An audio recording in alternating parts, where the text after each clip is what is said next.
Assalamualaikum warahmatullahi wabarakatuh. Kita berjumpa kembali pada pelajaran fisika.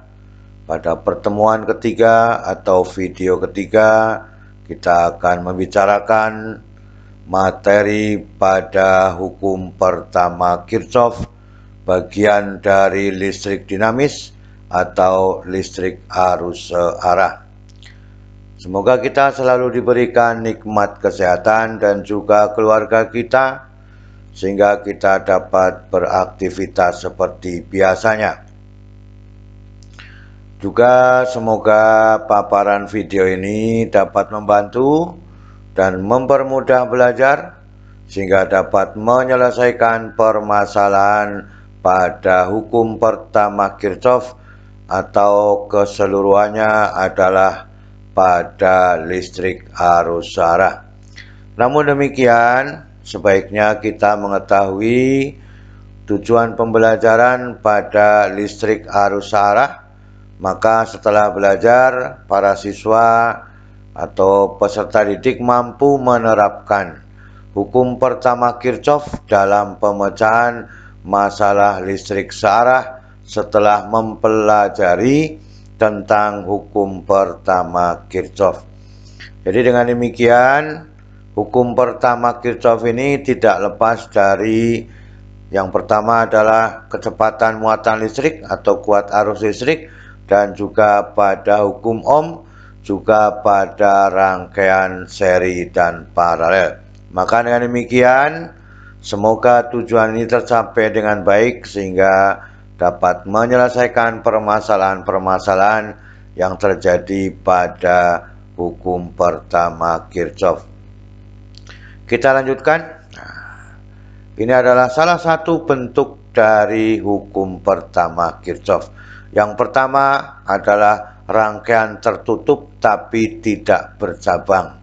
Yang kedua adalah rangkaian tertutup bercabang, yaitu antara A1, A2 dan A3 ya. Dan A1, maka cabangnya adalah A2 dengan A3. Maka sekarang kita lihat ya. Ternyata setelah saklarnya ditutup ya, ini menjadi rangkaian tertutup, maka arus I1 adalah 2 ampere, arus I2 juga ampere, arus I3 juga ampere yang melewati hambatan pada masing-masing rangkaiannya. Maka dengan demikian pada rangkaian seri ini, pada hukum Ohm ya, pada rangkaian seri dari hambatan sudah ditentukan bahwa kuat arusnya adalah sama. Maka hukum Kirchhoff-nya, kuat arus yang melewati pada rangkaian tidak bercabang memiliki jumlah kuat arus yang sama. Maka I1 sama dengan I2 sama dengan I3. Maka dengan demikian I1 sama dengan I2 sama dengan I3 dan seterusnya sampai I ke N. Maka dengan demikian inilah yang kita sebut sebagai hukum pertama Kirchhoff ya, bahwa arus pada rangkaian tidak bercabang memiliki harga yang sama. I adalah kuat arus rangkaian dalam satuan ampere. Maka dengan demikian sekarang kita lihat pada gambar kedua ya. Pada gambar kedua bahwa I1 4 ampere setelah menuju titik cabang atau memasuki titik cabang menjadi 2 ampere pada A2 juga 2 ampere pada A3. Maka dengan demikian ya, kuat arus sebelum titik cabang 4 ampere. Ini disebut dengan I1 karena A1. Kemudian pada I1 yaitu pada A2 setelah keluar titik cabang pertama 2 ampere ya. Ini 2 ampere. Kemudian titik cabang kedua pada I2 juga ketemunya 2 ampere. Maka dengan demikian 2 ampere ditambah 2 ampere ketemunya 4 ampere. Artinya pada rangkaian bercabang bahwa I sama dengan I1 ditambah I2, maka I sama dengan 2 ampere ditambah 2 ampere sama dengan 4 ampere. Maka dengan demikian Ini sebelum titik cabang, ini adalah sesudah titik cabang. Maka dengan demikian kesimpulannya bahwa kuat arus, jumlah kuat arus yang masuk titik cabang harus sama dengan jumlah arus yang keluar titik cabang. Ini memasuki titik cabang terpecah menjadi dua bagian, maka keluarnya adalah A2 dengan A3 atau disebut dengan I1 dan I2. Inilah yang disebut dengan hukum pertama Kirchhoff. Artinya pada rangkaian listrik yang bercabang, ya, jumlah kuat arus yang masuk pada titik cabang sama dengan jumlah kuat arus yang keluar titik cabang. Disebut sebagai hukum pertama Kirchhoff. Bisa dipahami ya, seperti ini caranya. Kalau tidak bercabang ini, kalau bercabang adalah jumlah kuat arus yang masuk titik cabang sama saja dengan jumlah arus yang keluar titik cabang. Kita lanjutkan pada penerapannya. Ini adalah pada rangkaian seri. Pada waktu membicarakan rangkaian seri, bahwa beda potensialnya berbeda, tetapi kuat arusnya adalah sama. Kita umpamakan R1 yang ini, ya, 2 ohm, R2 3 ohm, kemudian R5 adalah 5 ohm dengan tegangan 2 volt. Sekarang kita lihat, ya, kita tutup saklarnya, ya. Maka kita rubah menjadi 2 ohm, ya, di sini. Nah, ini 2 ohm, ya. Kemudian 3 ohm, ya, kemudian 5 ohm. Ternyata beda potensialnya berbeda. Pada 2 ohm adalah 0,4, pada 3 ohm 0,6, pada 5 ohm adalah 1 volt. Maka dengan demikian, ini disebut dengan rangkaian seri, kita hitung hambatan penggantinya. Maka RS sama dengan R1 ditambah R2 ditambah R3, maka 2 ditambah 3 ditambah 5 adalah ketemunya 10 ohm. Jadi ini tinggal dijumlah 2 tambah 3 tambah 5, 10 ohm. Maka dengan demikian kuat arus yang mengalir sebelum mencapai rangkaian seri hambatannya, maka I seluruhnya yang di sini, ya, ini itu adalah VS dibagi dengan RS. VS-nya sama dengan E, 2 ohm, maka E-nya 2 volt, maka E-nya 2 dibagi dengan 10, sama dengan 0,2 ampere. Jadi, I1 pada R1 juga 0,2 ampere di sini, ya. Nah, di sini. Kemudian pada I2 juga 0,2 ampere, ya, di sini, 2 ampere. Kemudian I3 di sini juga 0,2 ampere. Maka dengan demikian, betulkah tegangannya 0,4 volt? Nah, maka dengan demikian, ya, tegangan pada masing-masing resistor adalah V1 I1 kali R1. 0,2 dikalikan 2 ini, ya, sama dengan 0,4 volt. Terbukti, ya. Maka yang V2 I2 R2 sama dengan 0,2 dikalikan 3, 0,6, terbukti 0,6. Kemudian V3 I3 dikalikan dengan R3, 0,5 kali 0,2 kali 5 adalah 1 volt, juga terbukti. Maka dengan demikian 0,4 dengan 0,6 ditambah dengan 0,1 ketemunya 2 volt. Kembali kepada 2 volt. Maka dengan demikian E seluruhnya adalah IS dikalikan dengan RS, berarti 0,2 dikalikan 10 sama dengan 2 volt. Inilah yang dikatakan sebagai bentuk dari hukum Kirchhoff pada rangkaian seri. Ya, jadi seperti pada yang dibicarakan pada susunan seri dan paralel. Inilah yang kita inginkan, ya. Kita lanjutkan. Sekarang kita ambil pada rangkaian paralel, ya. Ini adalah rangkaian paralel, ada titik cabangnya, ini titik cabang pertama, titik cabang kedua, titik cabang ketiga. Dengan V1, V2 dengan V3, R1, R2 dan R3. Kita umpamakan, ya. R1 1 ohm, ya. R2 2 ohm, R3 3 ohm, tegangannya adalah 2 volt. Ini E-nya 2 volt. Sekarang kita pasang, ya. Ternyata tegangannya sama. Pada 5 volt, ya, juga sama. Sekarang kita lihat, ya.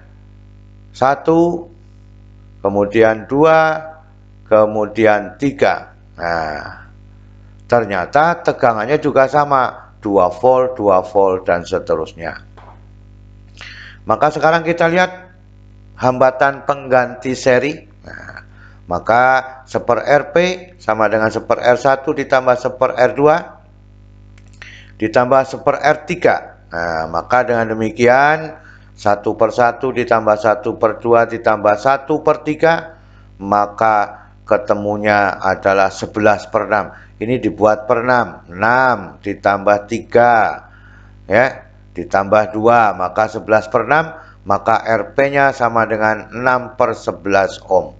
Jadi pengganti pada rangkaian paralel menjadi lebih kecil daripada 1, 2, dan 3 ini, ya. Maka dengan demikian sekarang kita lihat, ya, tegangan pada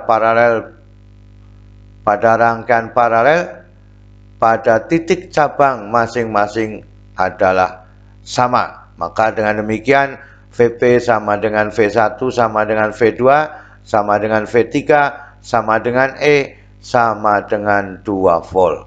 Maka sekarang kita lihat pada kuat arusnya. Nah, pada kuat arus yang mengalir pada titik cabang, maka hukum pertama Kirchhoff-nya, ya, ini IP sama dengan I1 ditambah I2 ditambah I3. I1, I2 dengan I3, maka sama dengan jumlah seluruh yang diinginkannya. Maka dengan demikian I1 V1 dengan R1, maka I1 V1 dibagi R1, 2 dibagi 1 sama dengan 2 ampere. Itu, ya. Maka yang I2 adalah I2 V2 dibagi R2, 2/2 adalah 1 ampere. Kemudian I3 adalah I3 sama dengan V3 dibagi R3 sama dengan 2 dibagi 3 adalah 2/3 ampere. Maka dengan demikian I seluruhnya adalah IP sama dengan Vp dibagi dengan Rp, ya. Sama dengan 2 dibagi 6/11. Nah, itu. Maka sama saja 11 dibagi 3 dalam satuan ampere. Betulkah penjumlahan I1, I2 dengan I3 ketemunya 11/3? Maka ini 2, ini 1 ditambah 2/3. Maka ini 6/3, ini adalah 3/3, kan itu. 6 ditambah 3 ditambah 2, 11. Maka ini per 3. Maka terbukti bahwa pada rangkaian paralel berlaku hukum pertama Kirchhoff. Itu yang kita inginkan pada keseluruhan dari rangkaian paralel. Sekarang kenapa kita harus menyusun rangkaian seri dan paralel? Ini adalah hambatannya, ini adalah kasus, ini adalah manfaatnya. Salah satu manfaat yang paling besar pada rumah-rumah kita atau pada rumah kita yang dimasuki dengan instalasi listrik PLN. Maka pada rangkaian seri, ya, resistor, kalau seandainya salah satu lampu neon, ya, bohlam lampu itu mati, ya, karena putus, ya, kawat dalam lampu itu, maka seluruhnya akan mati. Maka supaya tidak mati, maka dengan demikian rangkaian itu harus diberi tambahan alat namanya sekring, ya. Gunanya untuk apa? Untuk melebur arus atau membuka apa? Membuka arus maksimum. Jadi pada waktu dirangkai dengan paralel, ini lampunya putus, arus maksimum itu masih bisa berjalan dengan baik. Maka dengan demikian pada rangkaian paralel dari resistor, kalau seandainya ini salah satu lampu mati atau gagal, maka dengan demikian komponen lain dalam rumah kita masih bisa digunakan televisi masih hidup, radio masih hidup, kulkas juga masih hidup atau masih tetap bekerja. Mana yang lebih baik rangkaian itu? Ya, maka dengan demikian adalah rangkaian resistor lebih baik karena apa? Masih bisa berfungsi alat-alat atau komponen yang lain yang disebut sebagai komponen listriknya. Itu adalah penerapan kenapa kita harus membuat rangkaian seri atau rangkaian paralel. Kita lihat pada soal nomor 1. Nah, ini namanya rangkaian paralel. Tadi sudah dikatakan bahwa rangkaian paralel pada titik cabang memiliki tegangan yang sama. Artinya pada cabang bagian atas dengan bagian bawah ini memiliki tegangan yang sama. Tetapi arusnya yang berbeda. Pada rangkaian hambatan di bawah ini, I-nya adalah 100 mA, I1-nya 300 mA. Berapakah nilai hambatan pada R di sini? Nah, maka dengan demikian, ya sudah dikatakan tadi, titik cabang pada rangkaian paralel tegangannya sama, maka V pada I yang di sini sama dengan V pada I1. I1 ya berurutan dengan 30 ohm seri, maka ini ditambah ya, maka I sama dengan 30 ditambah 30, ini ditambah ya, sama dengan I1 juga ditambah R ditambah 10. Nah, inilah persamaannya demikian. Maka 60 ini 60 I dibagi I1 dikurangi 10. Maka dengan demikian 60 dikalikan 100 mili dibagi dengan 300 mili adalah 20. 20 dibagi dikurangi 10 adalah 10 ohm. Jadi hambatan di sini harganya 10 ohm atau jawabannya yang D. Sekarang kita lihat pada rangkaian yang kedua. Nah, dibalik ya. Rangkaian yang kedua dibalik. Walaupun tidak ada jumlah seperti kuat arus pada soal nomor 1, tapi I1-nya sudah ada 300 mili. Artinya yang di atas juga 300 mili. Maka dengan demikian tegangan pada ujung-ujung R di sini. Nah, sekarang yang dicari adalah tegangannya berapa volt. Maka pembahasannya adalah bahwa tegangan pada I sama dengan 300 mA itu serinya dari mana? Dari 10 dengan 10. Sehingga V sama dengan I dikalikan RS. Maka V sama dengan 300 mili dikalikan 10 ditambah 10 ketemunya 6 volt. Ini adalah 20, ini adalah 300, 6.000. 6.000 dikalikan 10 pangkat negatif 3 atau dibagi 1000 ketemunya 6 volt. Sekarang kita lihat yang bawah ini, tegangannya sama ya.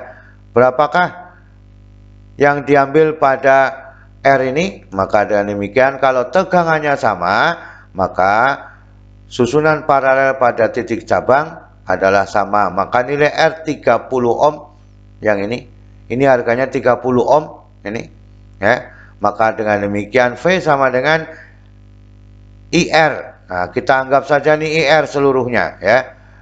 Dikalikan R ditambah dengan 30. R-nya adalah 30. Maka dengan demikian 6 ya. Ini voltnya adalah 6 dibagi 30 ditambah 30 sama dengan ini tadi ya. Maka ketemunya adalah 0,1 ampere. Maka tegangan pada rangkaian seri berbeda. Maka dengan demikian karena R-nya 30, ini juga 30 menjadi sama tegangannya. Maka dengan demikian tegangan pada R adalah V pada R sama dengan IR dikalikan R.